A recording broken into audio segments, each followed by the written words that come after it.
अस्सलाम वालेकुम नाज़रीन, मैं हूं आपका मेज़बान खालिद जमील और आप देख रहे हैं प्रोग्राम डिबेट एट 8। और आज भी पहला मौजू हमारा हुकूमत अपोजिशन मुज़ाकरात होंगे। 31 जनवरी तक डेड लाइन मुकर्रर की गई थी पाकिस्तान तहरीक इंसाफ की जानिब से। वो डेड लाइन गुजर गई, उससे पहले ही PTI ने अपनी मुज़ाकराती कमेटी तहलील कर दी थी और उसको अपोजिशन से मुज़ाकरात के लिए और एक बड़ा इत्तेहाद बनाने के लिए वो कमेटी तब्दील की गई।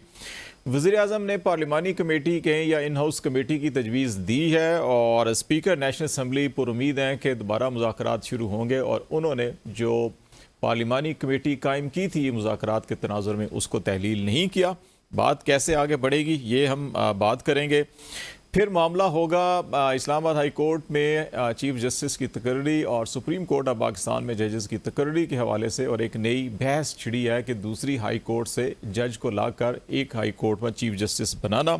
इसके ऊपर हम बात करेंगे। और आर्मी एक्ट और ऑफिशियल सीक्रेट एक्ट में जो तरमीम हुई थी, आपको याद होगा सदर आरिफ अलवी थे उस वक्त प्रेसिडेंट ऑफ पाकिस्तान, और उन्होंने एक ट्वीट के ज़रिए कहा था कि ये जो कानून साजी हुई इसको उन्होंने वापस भेज दिया था, लेकिन उनके स्टाफ ने बदयांती कहें या जो भी उसको उस वक्त लफ्ज़ उन्होंने इस्तेमाल किए थे कि वो ऐसा नहीं किया। और लेकिन निगरान हुकूमत ने कहा कि नहीं, अब वो टाइम फ्रेम गुजर गया, कानून बन चुका। उस मामले पे जो उसको चैलेंज किया गया था, बिल आखिर अब सुप्रीम कोर्ट ने उसको समाअत के लिए मुकर्रर किया है 7 फरवरी के लिए। और पीका कानून में जो तरमीम हुई है उस पर तमाम जो तबकात हैं इस वक्त पाकिस्तान के, वो तनकीद कर रहे हैं। और इवन हुकूमत ख़ुद भी, इरफान सिद्दीकी साहब और अता तारड़ साहब का ये कहना है कि हुकूमत ने जल्दबाजी की है और जो मुतनाज़ शिकें हैं उस पर बातचीत हो सकती है। अगर मुतनाज़ चीज़ें हैं तो फिर इतनी जल्दबाजी की क्या ज़रूरत थी? ये वो सवालात हैं जो हम बातचीत करेंगे। खेलदास कोस्तानी साहब पाकिस्तान मुस्लिम लीग नून से आपका तल्लक है, शाहिदा रहमानी साहब पाकिस्तान पीपल्स पार्टी से, और शाहिद खटक साहब पाकिस्तान तहरीक इंसाफ से आपका तल्लक है। बहुत शुक्रिया आप तीनों मेहमानों का। खेलदास कोस्तानी साहब, पहला आपसे हम स्टार्ट कर लेते हैं कि प्राइम मिनिस्टर कह रहे हैं कि हम पार्लिमानी कमेटी बना लेते हैं, स्पीकर साहब भी पुरुमीद हैं। एक आम आदमी ये सवाल करता है कि इसी पार्लियामेंट में सितंबर के अवाइल में कुछ लोग नामालूम अंदर दाखिल हुए, उन्होंने अरकान असम्बली को उठाया, अगवा किया, मुकदमा बनाया, जो भी उसको दे दें। आज तक नेशनल असम्बली की तहकीकाती कमेटी जो है, पार्लिमानी कमेटी, जिन्होंने पार्लिमान के ऊपर हमला किया, घुस के अरकान असम्बली को अगवा किया, उनका पता नहीं चला सकी। तो फिर इस पार्लिमान की जो पार्लिमानी कमेटी होगी उसकी क्या वक़्त होगी, क्या हल निकालेगी? तो ये कैसे पार्लिमान और पार्लिमानी कमेटियों को आप एम्पावर इतना मजबूत कर सकते हैं कि लोगों का एतमाद जो है वो पार्लियामेंट के ऊपर और अपने नुमाइंदों के ऊपर जो है वो मजीद मुस्तहकम हो? देखें खालिद साहब, पहली बात है ये कि मैं समझता हूँ वज़ीर आज़म शहबाज शरीफ साहब ने जो पार्लियामानी कमेटी की जो उनको ऑफ़र की है, ये पार्लियामेंट की बालादस्ती का कदम है। हम हमेशा पार्लियामानी बालादस्ती में जो यकीन रखते हैं और तमाम मसाइल का हल पार्लियामेंट में है। और हम समझते हैं कि पार्लियामेंट मुकद्दस और पार्लियामेंट सुप्रीम है। जो बात आप इस हवाले से कर रहे हैं जो मेंबरान के साथ हुआ, आप देखेंगे जो हमारा स्पीकर है सरदार अयाज सादिक साहब, उसने इस सारे मामले को बड़े अच्छे और जमहूरी अंदाज में हैंडल किया। और उनकी जो मेंबरान की गिरफ्तारी हुई या जो गुमशुद जो भी हुआ वो वापस आए, पार्लियामेंट का हिस्सा बने, पार्लियामेंट में बैठे और जो मामला खुश असलूबी से हल किए गए।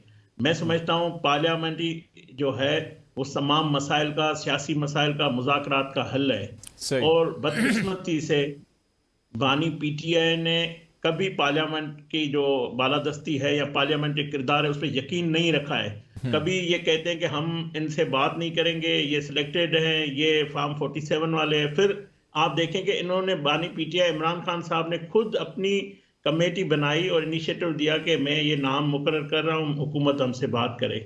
हमने उसको हमारे स्पीकर ने खैर मकदम किया और स्पीकर साहब ने वज़ीर आज़म को कहा। वज़ीर आज़म साहब ने बड़े खुले दिल से और संजीदगी से जो हमने कमेटी बनाई और वो बड़े अच्छी गुफ्तगू हुई दोनों जमातों की, मतलब स्टेक होल्डर की, अपोजिशन की और हुकूमती बेंचेस और इत्तेहादी जिसमें शामिल थे। और 3 इजलास हुए और बड़े जो है खुशगवार माहौल में हुई। तमाम मामला डिस्कस किए गए, खुले दिल से एक दूसरे को सुना गया।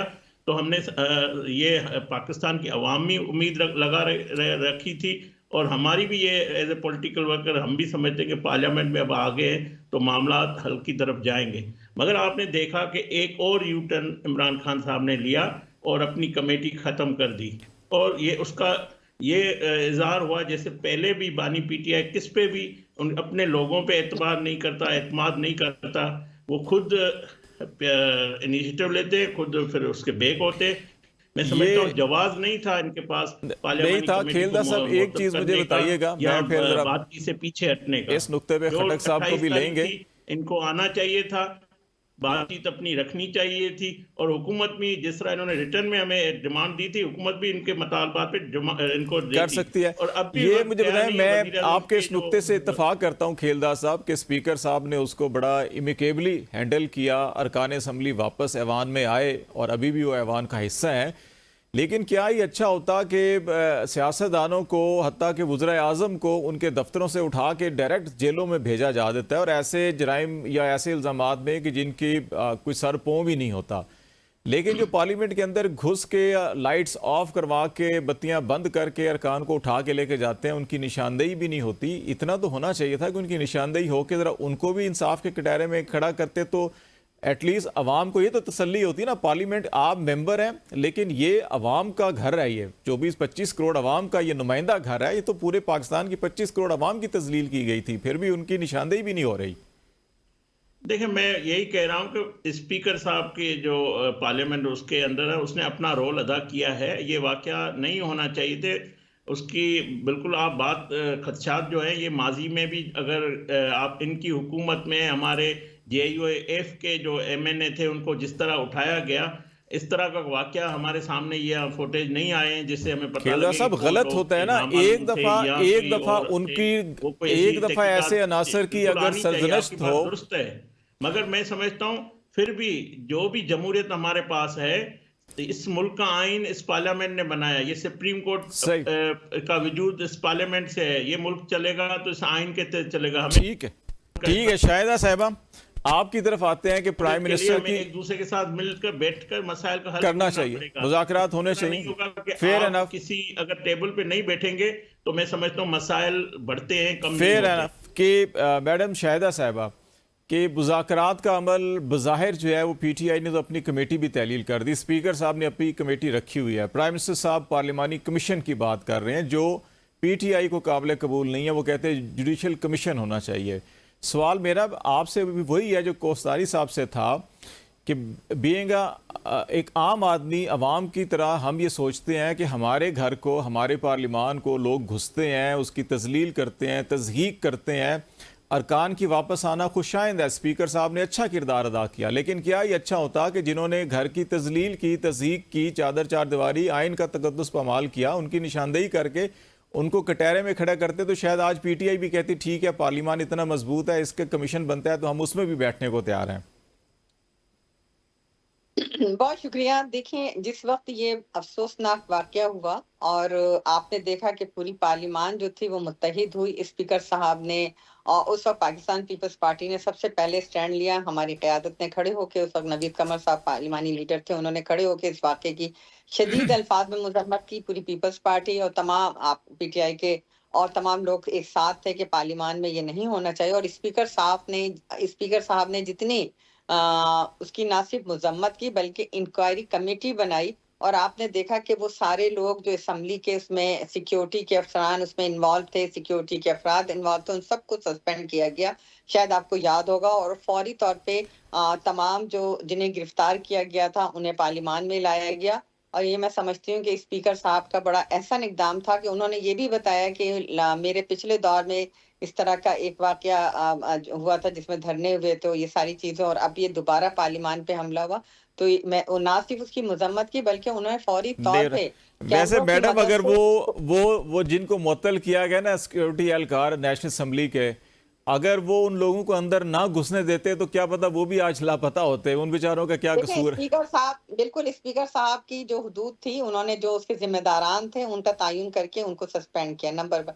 और इसी तरीके से आपने बात की कमेटी के हवाले से, देखिए बिल्कुल पार्लिमान मुकद्दम है और हमने हमेशा ये कहा कि तमाम तर मसाइल का हल सिर्फ और सिर्फ मुज़ाकरात के अंदर है। आपने देखा कि 90s के एरा में पीएमएलएन और पीपल्स पार्टी के दरमियान जो कशमकश रही और उससे जो थर्ड पार्टी ने फायदा उठाया और इस मुल्क के अंदर आमरीत मुसल्लत हुई, उसके बाद शहीद मोहतरमा बेनजीर भुट्टो साहिबा और नवाज शरीफ साहब और तमाम पॉलिटिकल जमातें एक प्लेटफॉर्म पे बैठी मिसाक जमहूरियत हुआ। मिसाक जमहूरियत हुआ और मिसाक जमहूरियत के बाद पाकिस्तान में पहली मर्तबा सबने मुत्तहिद होके जद्दोजहद की एक आमिर डिक्टेटर को इक़्तिदार से बाहर किया और फिर जो जमहूरियत का सफर शुरू हुआ अल्हम्दुलिल्लाह आज वो अब जारी और सारी है। उसमें मुश्किलात बहुत ज्यादा है। 2008 से 13, 13 से 18, 18 से फिर आपने देखा 22, 23 और फिर 24 और वोट ऑफ नो कॉन्फिडेंस की कामयाबी और उसके बाद जो है अब फिर हम 4th टेन्योर में दाखिल हो चुकी है जमहूरियत। तो मैं ये समझती हूँ कि बिल्कुल मुज़ाकरात के दरवाजे बंद नहीं होने चाहिए। पीटीआई ने हमेशा इस तरह के इक़दाम किए कि जहां कुछ स्टेबिलिटी आती है, जहां थोड़ी सी मुस्तहकम होने लगती है, सियासी इंतशार खत्म होने लगता है, उस वक्त फिर ये उस कमेटी का तोड़ देना मैं समझती हूँ कि नामुनासिब इक़दाम था। नहीं चले खटक साहब ये बताइएगा कि कुछ तो आपकी बातें मैं खुद ही कर गया हूँ सवालात में। दूसरा ये बताएं कि अभी गवर्नमेंट इरफान सिद्दीकी साहब ये कह रहे हैं कि हमारी कमेटी भी तहलील हो गई है। स्पीकर साहब कह रहे हैं कि नहीं, जो पार्लिमानी कमेटी हमने बनाई थी वो कायम है। आप भी कह रहे हैं हमारी कमेटी भी तहलील हो गई। तो ये अब मामला क्या जाएगा कि वज़ीर-ए-आज़म पार्लिमानी कमेटी की बात कर रहे हैं, अब मुज़ाकरात को ख़त्म समझा जाए और मामला सड़कों पर होंगे तो फिर क्या हिकमत अमली होगी आपकी? बिस्मिल्लाहिर्रहमानिर्रहीम। जी देखिए, पहली बात ये कि इस मुल्क में कौन से आइन और कानून की बात हो रही है, तो मैं थोड़ा सा आपको पार्लियामान से उस कमेटी के ऊपर और पार्लियामान में जो फानिया हुआ उसके ऊपर भी मैं बात करूंगा, लेकिन उससे पहले मैं चाहता हूं कि मैं आपको थोड़ा सा पीछे ले जाऊं।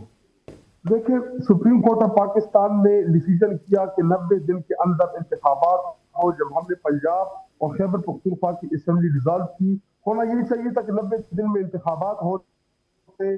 सुप्रीम कोर्ट के अहकामात को नहीं माना गया। उसके बाद सुप्रीम कोर्ट ऑफ पाकिस्तान ने लार्जर बेंच ने फैसला किया कि मखसूस नशिस्तें जो है ये तहरीक इंसाफ हिस्से की बनती है, नहीं माना गया। इसी तरह जो सुप्रीम कोर्ट ऑफ पाकिस्तान को हमारे खिलाफ इस्तेमाल किया गया, हमसे बल्ले का निशान छीना गया।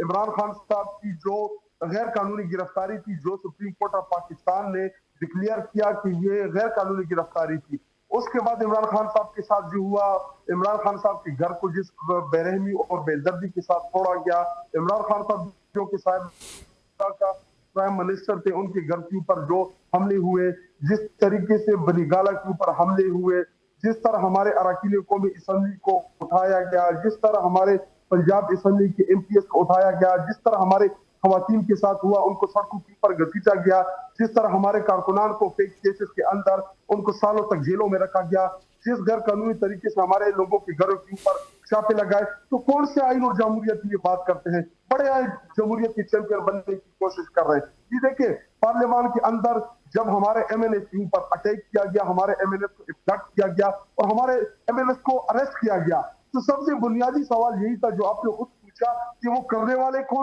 कराने वाले कौन थे और वो कौन लोग थे जो आइन और कानून से बालातर होके हमारे एमएनएस के ऊपर उन्होंने अटैक किया और उनको गिरफ्तार किया। देखिए, अभी रिसेंटली हमारा एक लाहौर से हमारे एमएनए को गिरफ्तार किया, पहले उनको इब्डक्ट किया, उनके ऊपर प्रेशर डाला गया कि आप पीटीआई छोड़ दें। हालांकि हम सबको सुप्रीम कोर्ट ऑफ पाकिस्तान ने डिक्लेयर किया कि हम पाकिस्तान तहरीक इंसाफ के अरकान कौमी असेंबली हैं, जो नहीं थे उनको 15 दिन का टाइम दिया। पहले असेंबली है जो बगैर मखसूस नशिस्तों की चल रही है। आपका सेनेट ऑफ पाकिस्तान जो है वो इनकम्प्लीट है, खैबर पख्तूनख्वा के सेनेटर मौजूद ही नहीं है। तो जी कौन से आइन, कौन से कानून की बात? जी देखिए, असल वजह यह है कि ये बैसाखियों के ऊपर आए हैं, 47 की जरिए उन्होंने पाकिस्तानी कौम का मैंडेट चोरी किया, इनकी हैसियत क्या है? शायद साहब ये पूरी हिस्ट्री है 70 साल की, वो बहुत तफसील में हम गए तो सारा वक्त यहाँ पे लगेगा। मैं जरा एक ब्रेक लेता हूँ, ब्रेक के बाद वापस आते हैं। तो ये मुज़ाकरात और मुज़ाकरात से बढ़कर आज कुछ मामला जो अदालतों के हैं, जजेस की तकर्री के हवाले से हैं, उस पर भी बात करेंगे। ब्रेक के बाद नाज़रीन हमारे साथ रहेगा।